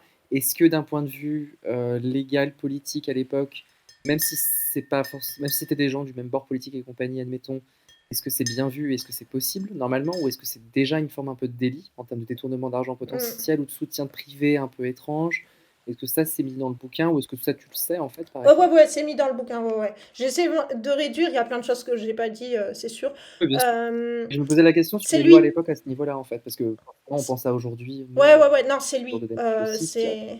bref, tout est politique quoi. En fait, au moment où il perd le ministère et où le nouveau ministre de la Guerre, qu'il déteste, bien évidemment, lui dit va à Clermont, va en Auvergne. Il vit ça déjà en mode Mmh. grosse injustice, tout ça. Et en fait, à ce moment-là, clairement, il se fait entrepreneur de lui-même et il contacte tout le monde. Et c'est lui. C'est lui qui contacte les royalistes, c'est lui qui le convainc parce qu'il est très fort là-dessus. Il est très charmeur, il sait dire aux gens ce que les gens veulent entendre. Et donc c'est lui qui convainc et ensuite il va entretenir une relation assez régulière avec la duchesse d'Uzès. Ils vont se voir régulièrement. Les rumeurs disent qu'elle elle, à ce moment-là, elle est veuve et puis elle est un peu âgée. Et donc elle a un espèce de coup de foudre et tout. C'est Bon, Bettencourt, c'est la Bettencourt de voilà, l'époque. on sait pas et on s'en moque. Elle, en tout cas, à aucun moment, elle est Oui, parce que ça se boulangiste. trouve, elle fait ce qu'elle veut de son argent. Elle fait ce qu'elle veut de son Voilà. argent. Et en fait, ce qui est hyper intéressant, c'est que c'est pas la seule donatrice, c'est la principale. C'est pas la seule, c'est sur elle que tout le monde va se Oui. concentrer parce que c'est une nana. Euh, et Et qu'elle est c'est... riche et qu'elle est Voilà, très elle est plus puissante peut-être, ouais. voilà. Il y a un autre qui vont, et justement les antisémites, Drummond et tout, va un peu pas être content parce que le deuxième donateur en termes d'importance, c'est un étranger, et ça, c'est illégal à l'époque, Ah! qui veut, Ah donc d'accord. les Autrichiens, c'est un banquier autrichien, donc Déjà étranger, c'est déjà et possible, c'est déjà ouais, il d'accord. est juif. Très bien. Les flashs, ouais, super. Et voilà. Et donc, lui, en fait, ce qu'il veut, c'est avoir un pied dans l'élite parisienne. Et à l'époque, Paris, c'est quand même. Il y a du monde à Paris. C'est une ville hyper Mmh. importante d'un point de vue continental, hein, pas juste national. Et en fait, donc lui, ceux qui vont surtout critiquer le fait que lui a donné, bah, ça va être ceux qui structurent le mouvement antisémite à ce moment-là. Et donc, il va y avoir une attaque sur ce qu'ils appellent à l'époque la juiverie, donc cette espèce de complot juif qui maîtriserait les finances du monde libre, voilà en gros. Et en fait, celui qui a jamais donné, c'est le prince héritier, c'est le comte de Paris. Et en fait, au moment où il y a les révélations, trop drôle, les royalistes vont corrompre le Figaro parce que le Figaro, ils savent ce qu'ils font. Ils font lire aux royalistes avant de publier. En mode, on publie, si vous voulez pas qu'on publie certaines choses, va falloir payer. Et donc les royalistes vont payer pour que le Figaro dise moins de... En gros, réduise la participation de la duchesse et créer une participation du comte de Paris pour pas qu'il soit taxé de radinerie, etc. Donc voilà, donc c'est Boulanger qui va chercher, qui Ah la convainc, vache! mais ça ne veut pas dire que les royalistes sont dupes et la duchesse ne donne pas parce qu'elle est amoureuse. La duchesse n'est pas boulangiste. La duchesse s'en sert d'un point de vue purement politique. Là où ils sont très conscients, les royalistes, c'est que politiquement, ils pèsent plus. Ils n'arrivent plus à faire voter. Puis en plus, il y a à l'intérieur des royalistes, il y a ceux qui disent mais on ne peut pas participer à des élections vu qu'on n'est pas pour un système électoral. Donc il y a une grande partie de l'opinion royaliste qui en fait se met hors République et du coup Mmh. va pas pouvoir contester la République en son sein, ne serait-ce qu'institutionnel. Donc voilà, donc en gros, lui, il se présente comme une solution.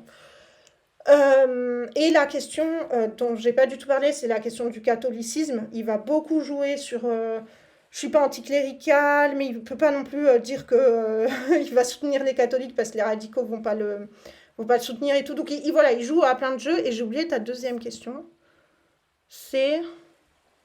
Non, mais, enfin, je redirai après, mais donc en fait, si je comprends bien, c'est que on va dire le financement privé indirect, mais pas politique, est possible. Donc ça, bon, c'est pas Ah, très surprenant, mais il n'y a pas de souci avec ça. Mais en fait, vu qu'il a un financement étranger, est-ce qu'il a été jugé pour ça? Ou est-ce que ouais. ça a été juste mis en avant pour dire, vous vous rendez compte, il a de l'argent d'un juif, donc c'est horrible. Ce qui est déjà enfin, une forme d'attaque, mais bon, qui est affreuse. Moi, je préfère qu'on l'attaque sur le fait qu'il soit étranger, que ce soit pas légal, que le fait Hmm. qu'effectivement Mais ça, personne ça va soit être dans la juive, presse, hein. La autrichienne. presse Mais antisémite. donc, effectivement, il est quand même jugé pour ça, comme Sarkozy aurait pu être jugé pour Monsieur Hmm. Kadhafi, par exemple. Tu vois, c'est dans le sens où Il y a il y a une procès. sanction, donc Alors, il y a procès. il y a procès. Ok. Et en fait, donc le procès à Juste la haute cour. éligible. Donc le procès de la haute cour, donc c'est en 89. En fait, ce qui est intéressant, c'est que, donc comme j'ai dit, la haute cour, elle est censée juger les attentats commis contre la sûreté de l'État. Mais en fait, Boulanger est accusé de complot. Il est accusé d'attentat, mais en fait, le réquisitoire, ça tient pas, c'est même pas D'accord. retenu. Et de détournement de fonds publics. Il n'est pas accusé d'avoir pris les sous des royalistes parce qu'à ce moment-là, c'est légal. En fait, à ce moment-là, le scandale sur mais les sous étaient royalistes, c'est un scandale de moralité politique et de les radicaux ont Ouais. été trompés. Et en fait, il va être condamné en Et donc, tout. Il va juste être. En fait, rien ne va être prouvé. Sauf le côté, c'est les royalistes qui payaient, mais ça, au procès, ça vaut rien, parce que, bah voilà, il se fait payer par les royalistes, c'est tout. Euh, il va être condamné pour détournement de fonds publics, et c'est ce qu'il a fait au moment où il était ministre de la guerre. Il a remboursé ses dettes, il a entretenu des maîtresses, ce genre de choses. Et en fait, au final, lui, euh, juridiquement, officiellement, c'est son crime. Mais ce qu'on retient, voilà, c'est ce côté, il c'était a vrai. trahi ses partisans, tout ça. Mais là, on est dans le moral, on n'est pas dans le juridique. Euh, ah ouais. Mais parce que je me disais, ok, C'est il n'y a légal. pas eu de retournement, il y a pas eu de retournement des monarchistes après, disant il nous a trompés, c'était un vol d'argent pour essayer de se sauver la face ou récupérer Absolument pas. possiblement les sommes qui ont été déboursées. Non. Ok, parce qu'en fait, effectivement, les royalistes à ce niveau-là, je peux comprendre qu'effectivement certains se disent, bah, on va pas rentrer dans ce système-là alors qu'on est contre, c'est complètement stupide déjà qu'on n'arrive pas à faire des élections. Enfin, si on n'est pas droit sur nos jambes, ça va pas. Enfin, c'est pas. Tu as une forme un peu quand même, un peu de face, un peu de race pour le coup. Mm. Mais malgré tout, en réalité, c'est qu'ils ont, si je comprends bien, ils ont surtout donné de l'argent parce que je pense qu'ils se sont dit, on va jamais y arriver politiquement et à instaurer quelque chose au niveau du territoire, mais autant juste possiblement assurer d'avoir quelqu'un qui va respecter un engagement en défendant au moins notre mode de vie Oui. et garder un petit îlot noble qui, a priori, peut survivre dans un système républicain, en fait. Ils C'est vont faire vraiment, a priori, plus. je pense, un soutien. C'est de l'opportunisme de classe, en fait. Eh ben, ils vont se défendre en disant un peu plus, c'est-à-dire qu'ils vont dire que Boulanger leur a promis la restauration. Sauf que Boulanger dément, on n'a aucune preuve. Dans ses lettres, il dit tout et son contraire. Il promet tout à tout le monde. Mais en gros, eux, ils disent, non, en fait, nous, on l'a financé parce que c'était un candidat du révisionnisme. Et en le finançant, il nous a promis que son révisionnisme, ça serait la restauration. Donc eux, en fait, ils sont droits dans leurs bottes, hein. Ils disent, c'est pas un royaliste, mais en gros, on avait les moyens, il avait la popularité, et voilà, on a fait une alliance politique. Il faut quand même savoir que quand, au tout début de la période, en 1886, les royalistes s'allient aux opportunistes, donc aux républicains modérés, on va Ah, dire. Ils s'allient pour faire taire un petit peu les radicaux qui commencent à dire les réformes sociales, voilà. Et donc en fait, les royalistes, eux, ils en sont à une période de leur vie politique où ils survivent grâce à leurs alliances.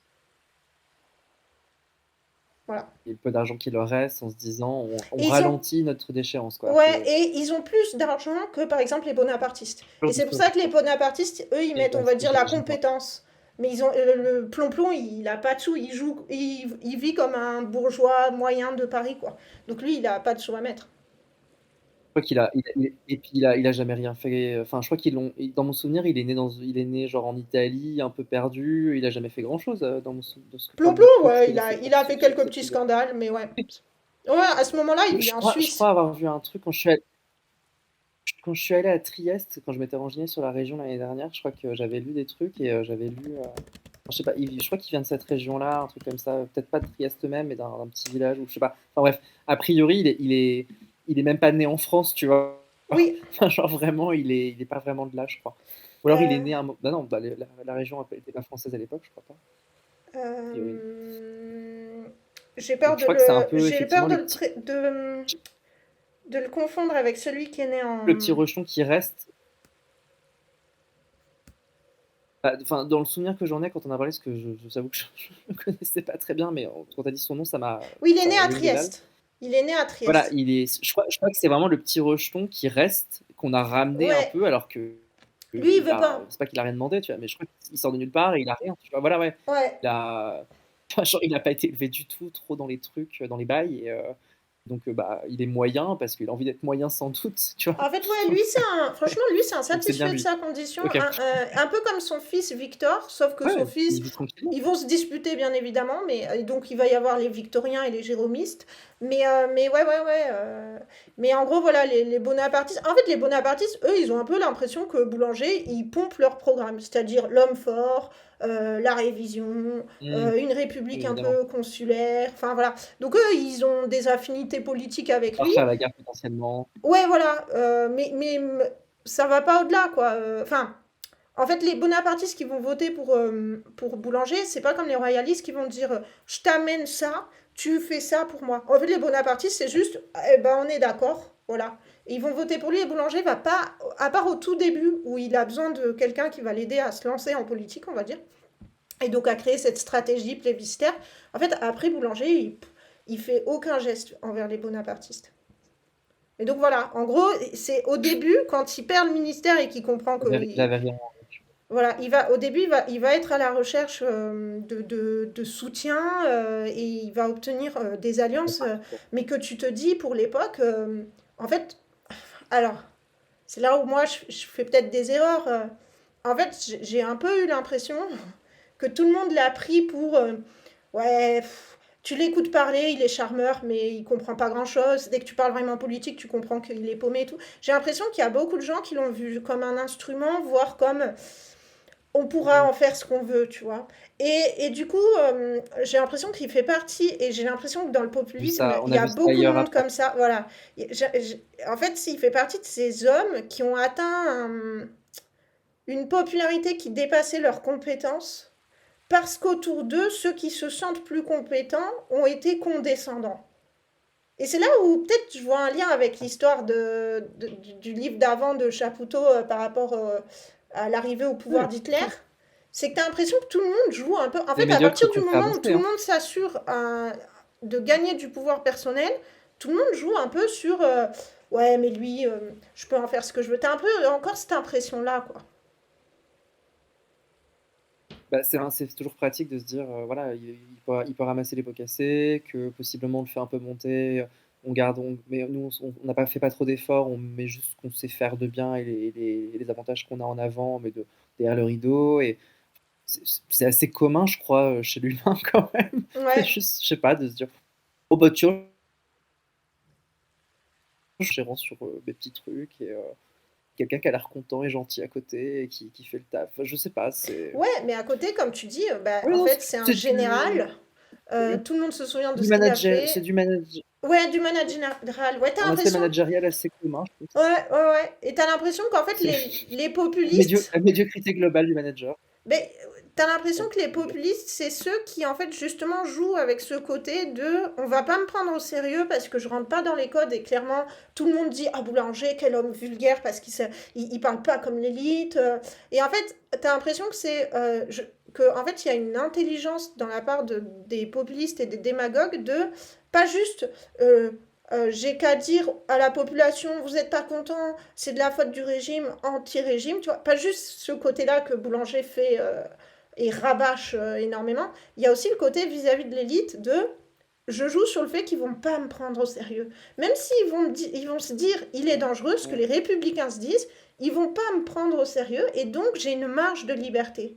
Que si je respectais leur code, je me ferais bouffer en deux. Tu vois ce que je veux dire?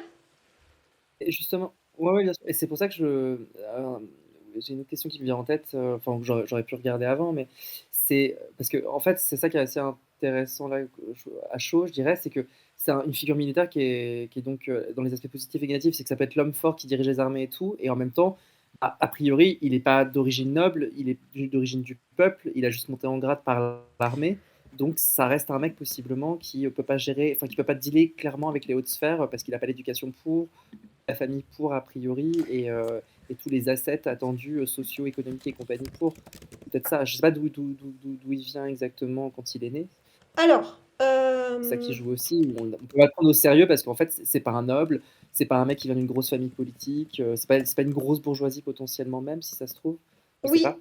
Alors, c'est un. Il a pas les codes, c'est Il y a sûr. un mépris de classe qui est extrêmement pratique. On va profiter de ce qu'il a fait, mais on va pas le respecter pour ce qu'il est à la base en réalité, parce que bah, ils vont pas le considérer quoi.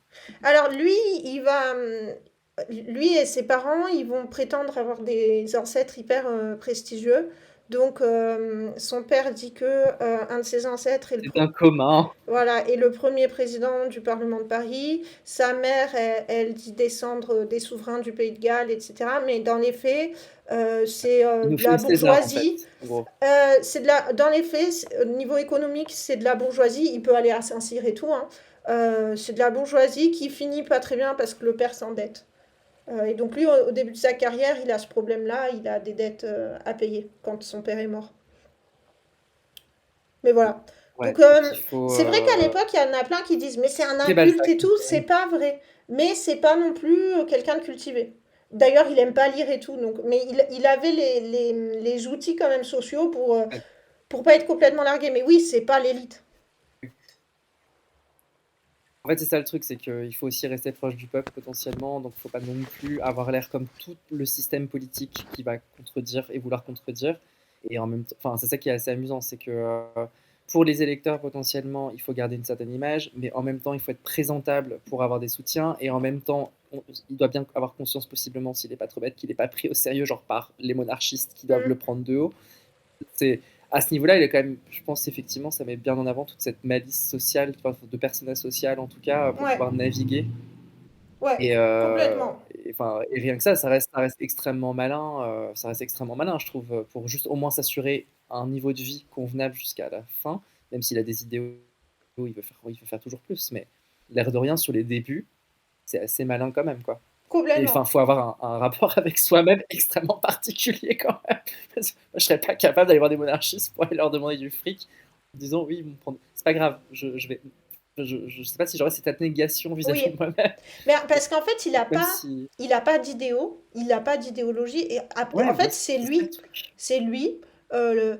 Et en fait, c'est qu'est-ce que je peux viser de plus haut en tant que militaire, ministre de la guerre? Ah, je suis plus militaire, bah, je vais viser encore plus haut. Et en fait, ce qui est là où tu dis c'est très fort, c'est qu'ils font tout ça, ils n'ont pas de programme. Et c'est parce qu'ils n'ont pas de programme qu'ils tiennent, en fait. Jusqu'au moment où on interdit les candidatures Mmh. multiples et qu'on change de mode de scrutin électoral, où là, en gros, ils doivent faire un peu bah, comme les autres, donc ils doivent se structurer et ils doivent avoir un programme, et là, c'est le vide. C'est le vide. En plus, à ce moment-là, lui, il part.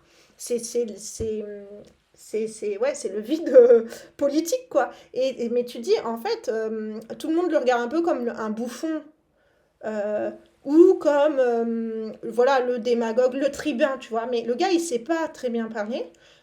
Il n'a pas de programme. Juste, en fait, il a misé sur la communication politique moderne et ça lui a permis d'exister pendant une courte durée, mais de faire peur quand même. Et de précipiter la fin de certains partis qui vivotaient jusque-là, royalistes, etc. Donc en fait, c'était hyper intéressant. C'était vraiment hyper intéressant. Et la vie sur l'homme, qui est, ouais, qui est pas.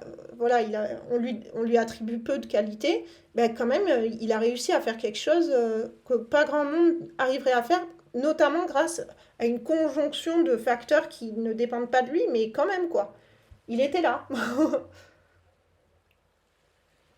Est-ce que L'auteur... c'est, est-ce que, est-ce que, est-ce Vas-y, qu'on va vas-y. dire bientôt que c'est un prémisse à Cyril Hanouna, je ne sais pas, et ça me terrifie. Bah, en tout cas, il coche toutes les cases du populisme et de la démagogie telles qu'elles existent encore aujourd'hui.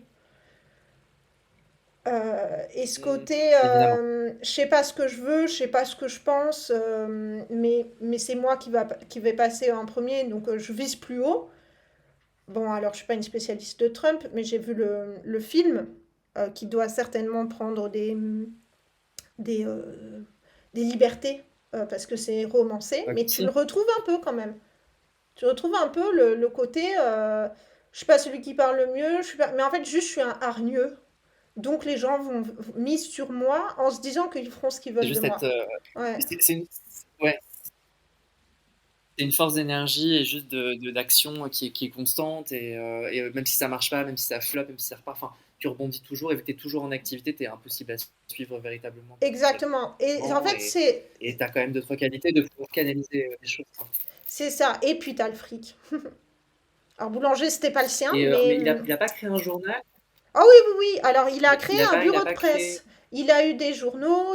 Alors Ça, voilà. le journal J'avais cru le lire ça. plus influent qui l'ait soutenu, c'est pas un journal qu'il a créé, c'est le journal de Rochefort, l'intransigeant, donc les radicaux. Mais il a créé Ouais. plusieurs journaux, il a créé il a surproduit de la communication politique aux frais du ministère. Et puis ensuite des royalistes. Et vu qu'il a quand même. Enfin, vu qu'il y a eu des manifestations, etc., qu'il a possiblement, on va pas se mentir, un peu déclenché, Il même payait, si, vu qu'il y ah a ça c'est eu des, génial quand même aussi, des il payait les débordements gens. avec les flics et tout, il n'a pas été inquiété pour ça. Il n'a pas été inquiété pour ça. Si, mais on n'a jamais réussi à prouver que c'était lui qui organisait tout. En fait, il laissait faire les autres. Et c'est là où c'était bien fait, parce C'est que pas le Capitole, mais je veux dire, tu vois, le ils fric n'ont pas pris allait... l'Elysée comme tu disais, mais il y a eu une manifestation sur le Capitole. Ouais, ouais, ouais, il a été inquiété, mais en fait, il n'y avait pas de preuve qui le compromettait, lui. Par contre, Déroulède a été arrêté Bah, plein de fois, condamné plein de fois. Déroulède, c'est un peu celui qui faisait le service d'ordre d'accord. du parti, en gros. Hein, la Ligue des Patriotes, ça a servi à ça à ce moment-là. Mais en fait, Boulanger, a toujours dit je savais pas, oh là là, mais je pensais pas être aussi populaire. Au moment où il est muté à Clermont, il perd son ministère, il est muté à Clermont, c'est là où il y a la plus grosse manifestation, en partie spontanée, en partie parce que Dion, qui gère les caisses du Parti national, a payé des gens pour être là. Et en fait, la police renseigne tout, la police sait qu'il va y avoir du monde, s'attend pas à autant de monde, s'attend pas à ce que les gens arrivent à rentrer dans la gare de Lyon et à bloquer les voies. Euh, et en fait, c'est un des moments où on se dit, où même les contemporains disent, il aurait pu marcher sur l'Elysée. Donc là, il y a bien sûr toutes les enquêtes sur est-ce qu'il voulait faire un coup d'État et tout. Et en fait, il n'y a jamais de preuve qu'il a organisé, donné l'ordre, etc.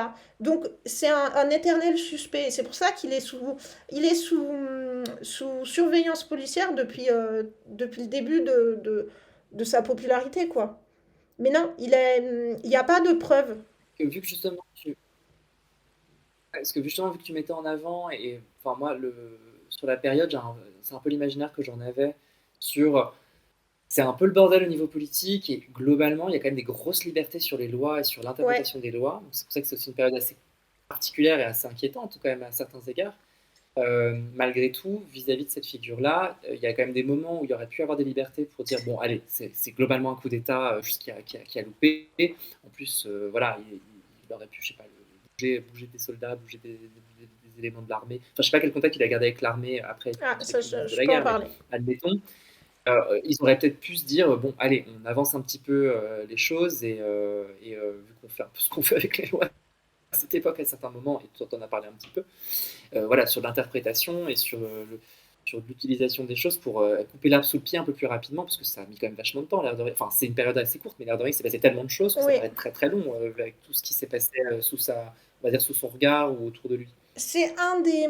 Ce que tu dis est hyper important. C'est un des paradoxes du boulangisme que l'auteur explique en disant Les républicains à ce moment-là, leur premier problème, c'est lutter contre l'opportunisme, dénoncer Jules Ferry, empêcher Jules Ferry d'être élu. Ah, À un moment donné, on a des traces, notamment dans les journaux et tout, où clairement, ils se disent, qu'est-ce qui est mieux?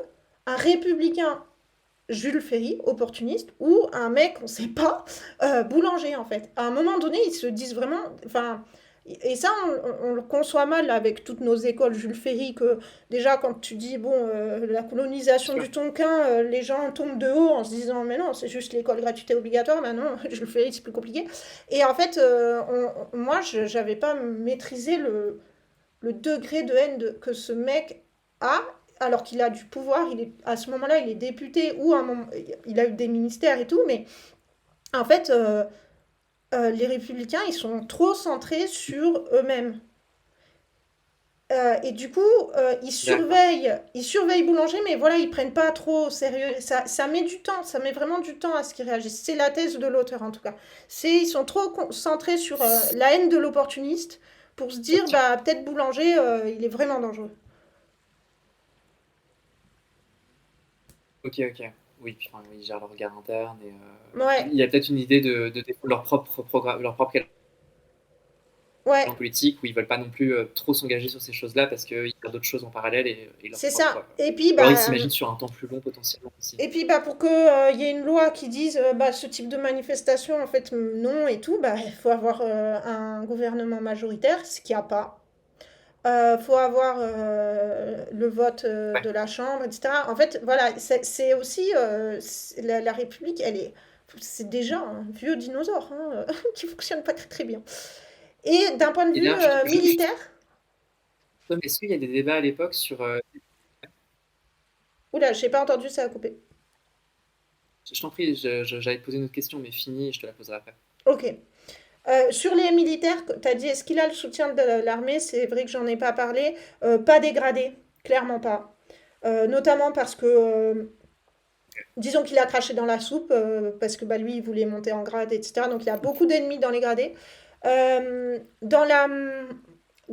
au niveau des soldats, il va avoir pas mal de gens qui vont devenir boulangistes, qui vont rentrer dans les comités boulangistes, qui sont d'anciens soldats, notamment parce que au moment où il était ministre de la guerre, il a essayé de revaloriser leur solde, ce genre de choses. Donc il y a des anciens soldats qui vont le soutenir, mais il n'a pas un soutien massif de l'armée. Et d'ailleurs, plusieurs fois, les gens du CRN qui disent on aurait pu prendre l'Elysée, tout de suite relativisme, mais on n'a pas l'armée. Donc ils ont pas l'armée en adoration devant Boulanger. Et en fait, donc mon autre question était, est-ce qu'à l'époque, tu as quand même pas mal de questionnements potentiels, alors je sais pas si le bouquin le met en avant ou si tu as l'information ou quoi que ce soit, sur justement, vu que c'est extrêmement éclaté vu le siècle, sur l'idée de vraiment de parlement qui serait à la proportionnelle ou des choses comme ça en réalité, parce que faut que enfin, il y a quand même des gros groupes, mais tu as plein de mini-groupes, et en fait, l'idée de, vu les alliances, etc., de se dire, l'intérêt, il faudrait que tout le monde soit représenté, est-ce qu'il y a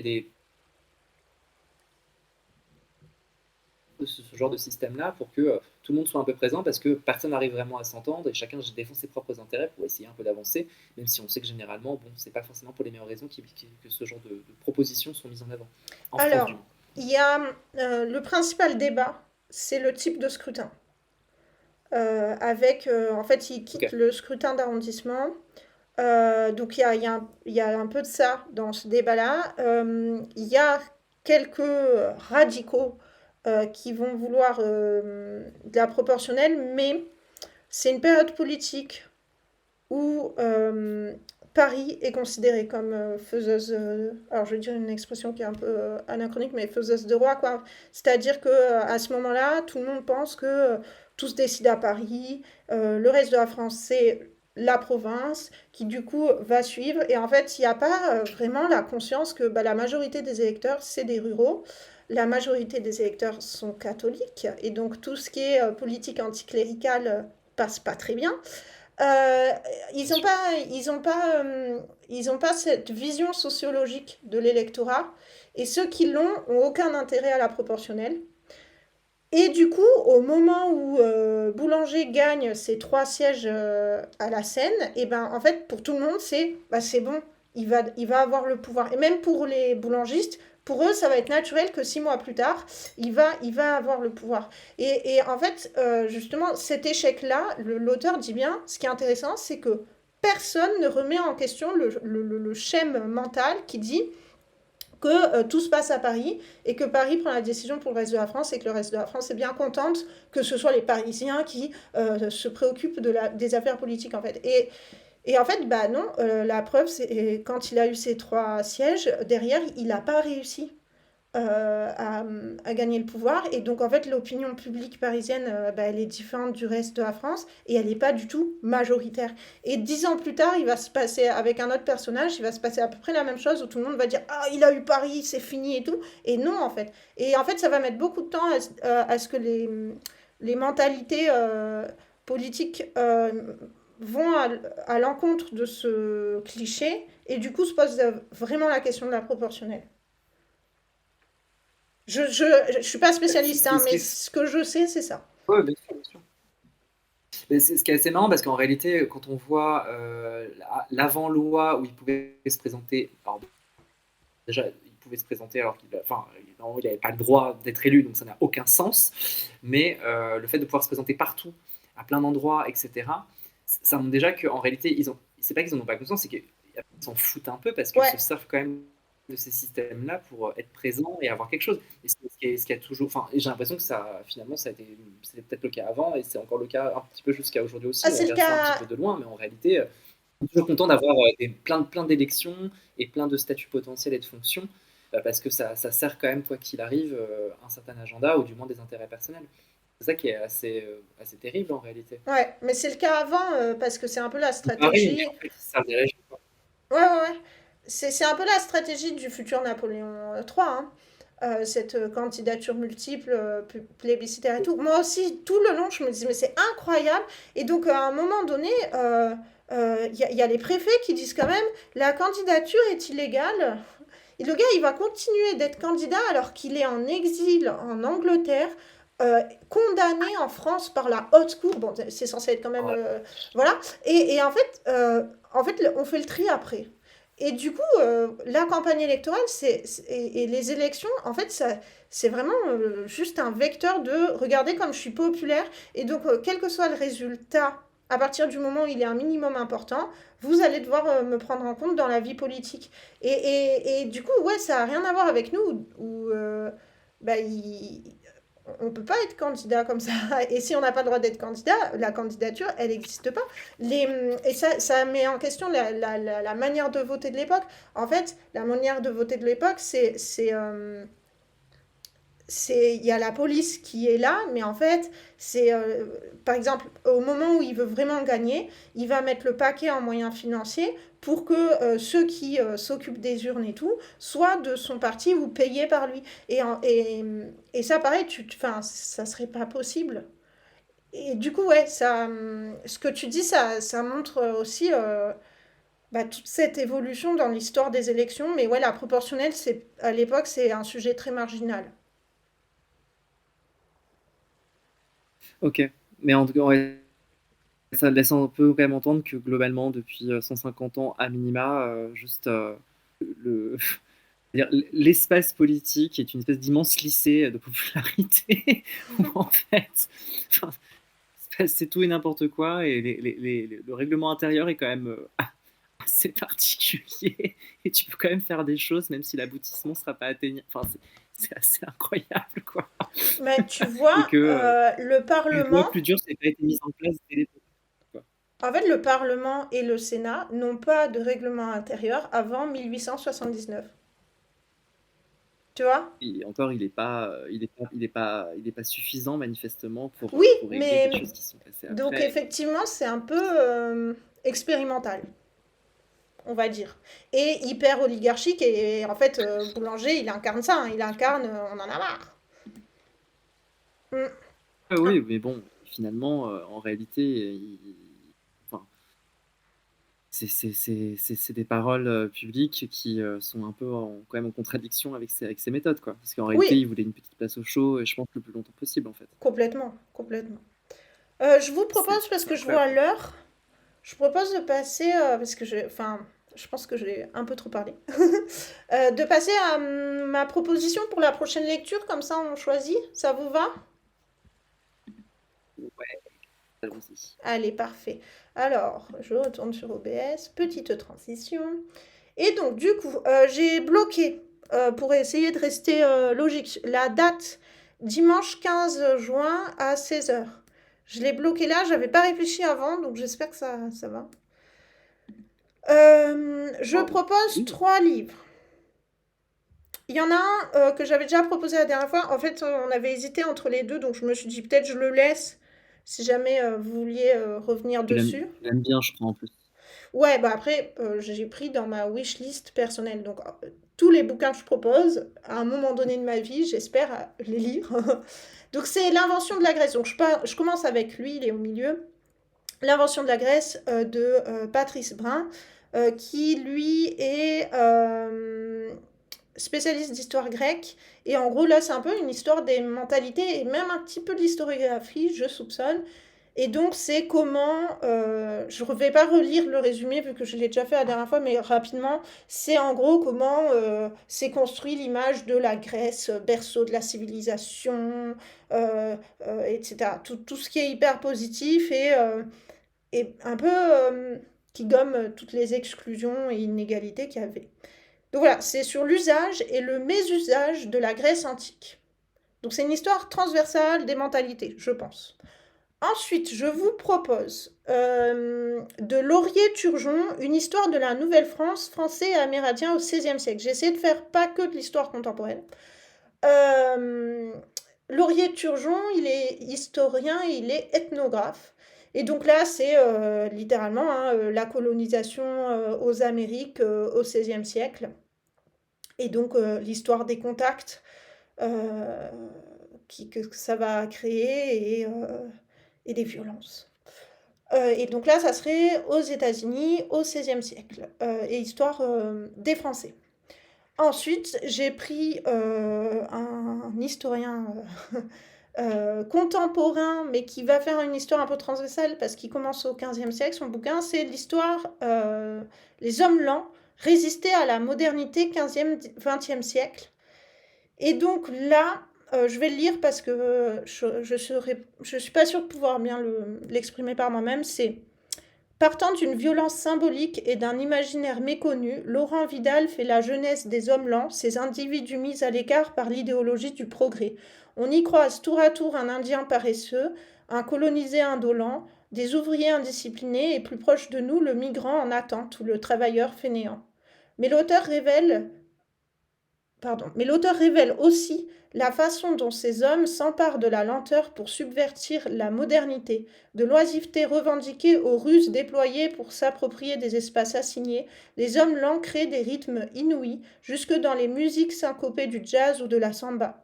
En invitant de nouveaux modes d'action fondés sur les ruptures du rythme, il nous offre un autre regard sur l'émancipation. Mêlant la rigueur de l'historien à la sensibilité de l'écrivain, cet essai ouvre des horizons inédits pour repenser notre rapport à la liberté. Laurent Vidal, il est spécialiste de l'histoire du Brésil au départ, et en fait, il est tombé sur une source qui parlait des hommes lents, en mode, mais en fait, c'est des grands résistants et tout, et il s'est dit, mais on fait pas l'histoire des hommes lents, et c'est pour ça que c'est dans cette collection je vais dire criarde, le jaune vif là, c'est une collection qui fait pas mal d'histoires des mentalités. Ah oui, Voilà. Voilà mes trois euh, je- choix. j'en ai quelques-uns. Ouais, ils Les sont. trois. Alors, c'est très inégal, hein. Le dernier que j'avais lu, j'étais un peu déçue sur l'histoire du silence. J'avais trouvé que ça faisait un peu recueil de citations plus que vraiment. Donc je sais pas, ça peut être inégal, mais bon voilà. Et ils font tous à peu près le même nombre de pages, et je me permets de le dire, ils ne font pas 700 pages. Ils font entre 250 et 300. Ce qui m'arrange un petit peu.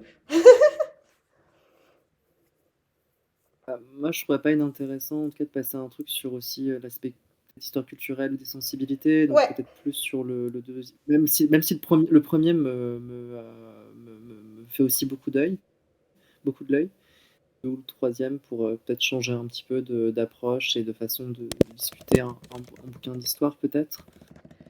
Alors, on va dire que on fait un, 2, 3 de gauche à droite. Donc, Nouvelle-France, Grèce et Homeland. Ah oui. Euh, j'ai fait exprès, j'ai pas mis de l'histoire politique, même si il y a deux bouquins qui sont écrits par des historiens politiques, je les ai pas lus, donc je pourrais pas dire s'ils font de la pure histoire politique qui m'intéresse trop, et je les proposerai, mais là je fais une petite pause. Donc ouais, j'ai essayé de faire des histoires, d'aller voir d'autres types d'historiographie, il y a tellement de choses. Donc voilà, donc on va dire un c'est la Nouvelle-France, 2 c'est la Grèce, et 3 c'est les hommes lents. Oh, mais vous votez la même chose. Ah, vous partez sur les hommes lents. Ok. J'ai vachement hésité à le mettre. Je suis curieux, ouais. Ah ouais, j'ai vachement hésité à En le fait, mettre. justement, si c'est même si c'est pas admettons que ce soit assez inégal ou qu'il y ait des choses pas bien, je trouve ça aussi parce que peut-être que ce sera plus facile à peut-être aussi critiquer ou même dans les échanges, tu vois, en se Bah, disant: ouvrir «Ah une bah tiens, ce discussion. point-là est un peu moins bon». Ouais, je Ouais, pense qu'il sera peut-être plus à même plus facile à discuter peut-être. ouais, oui, oui, oui, parce que là, il fallait quand même que je fasse un gros résumé et tout. Après, Je trouve il est incroyable, hein, évidemment, mais ouais, ouais, carrément, je suis d'accord. Euh, Moi, après, ça me fait penser à autre chose que j'ai envie de tester, mais peut-être on le dira quand on fera euh, un pavé dans la mare, quand on fera le format littérature. J'ai vraiment très envie de tester en mode Twitch de l'arpentage littéraire. Et tu vois, typiquement, ce type de bouquin pourrait s'y prêter, je pense. Mais peut-être que ça serait bien de ne pas faire de l'histoire, justement, de faire un peu plus des sciences sociales. Comme ça, enfin, j'expliquerai un peu mieux mon idée la prochaine fois, mais il y aurait l'idée de, on lit ensemble. Donc il y a des moments où on met juste un peu de musique et on lit tranquille. Et ensuite, chacun fait son bilan en sachant qu'avec l'arpentage littéraire, on ne lit pas les mêmes parties. En fait, l'arpentage littéraire, ça fait partie de l'éducation populaire. Ça a été notamment fait par pas mal d'ouvriers au 19e siècle, puis un peu encadré et structuré avec l'éducation populaire, mais en gros, c'est désacraliser un peu l'objet du livre. Bah, normalement, on est dans la même pièce, donc on se partage littéralement le livre. Chacun lit une partie, puis chacun dit ce qu'il en pense, et on obtient une vision globale par l'interprétation des autres sur leur propre partie. C'est hyper intéressant. C'est une éducation vraiment égalitaire, bien sûr, ouais. C'est super chouette. voilà. Donc moi, je me disais, en vrai, Twitch peut vachement s'y prêter. Et donc, ce type de livres peuvent vachement s'y prêter. Parce que de l'arpentage littéraire sur la littérature blanche ou quoi, ou une narration continue, c'est un peu plus compliqué. Mais sur des essais, des études sociologiques, ce genre de choses, je pense qu'on peut vachement le faire. Voilà, c'est l'idée. Ouais. Et donc, du coup, on a voté. Ce sera les hommes lents. Je me le note. Et ce sera le 15 juin, dimanche 15 juin à 16 h. Et juste pour rappeler, lundi, ouïe, ouïe, ouïe, je sais plus combien, 28. Je crois que c'est Lundi ça, ouais. 26, là on est le 18 et c'est le 26. Lundi Pardon. 26 mai à 19 h 30, on fait le format littéraire, un pavé dans la mare, de la BD We Live, qui est une BD de science-fiction. C'est un format comics qui est très bien. Je suis pas neutre, mais moi j'ai adoré. Et donc on fera un petit bilan et j'espère que on sera nombreux pour pouvoir discuter dans le chat. Voilà. Albatana, je sais pas si tu Mmh. veux dire un truc. Non, j'ai hâte de lire Les Hommes Blancs parce que clairement je l'aurais pas forcément j'aurais pu tomber dessus par hasard dans une librairie, mais sinon j'en aurais, je pense, pas eu connaissance, donc je suis assez curieux, donc c'est cool hâte pour, We Live, donc le 26. Ouais, Mmh. ouais, ouais, ouais. Eh ben Très écoutez, bien. du coup, Écoute, c'est à peu on, près tout. Merci pour la lecture et pour le résumé Merci. et Bah, la écoutez, moi débrief. j'ai bien aimé, hein. J'ai hâte, de pouvoir, refaire ça, dans un mois. Et ben, du coup, bah, on va se quitter là. Au revoir Hedgehog et merci beaucoup pour ton écoute et ton soutien. Oui. Au revoir à tout le monde et à lundi 26 19h30. Au revoir.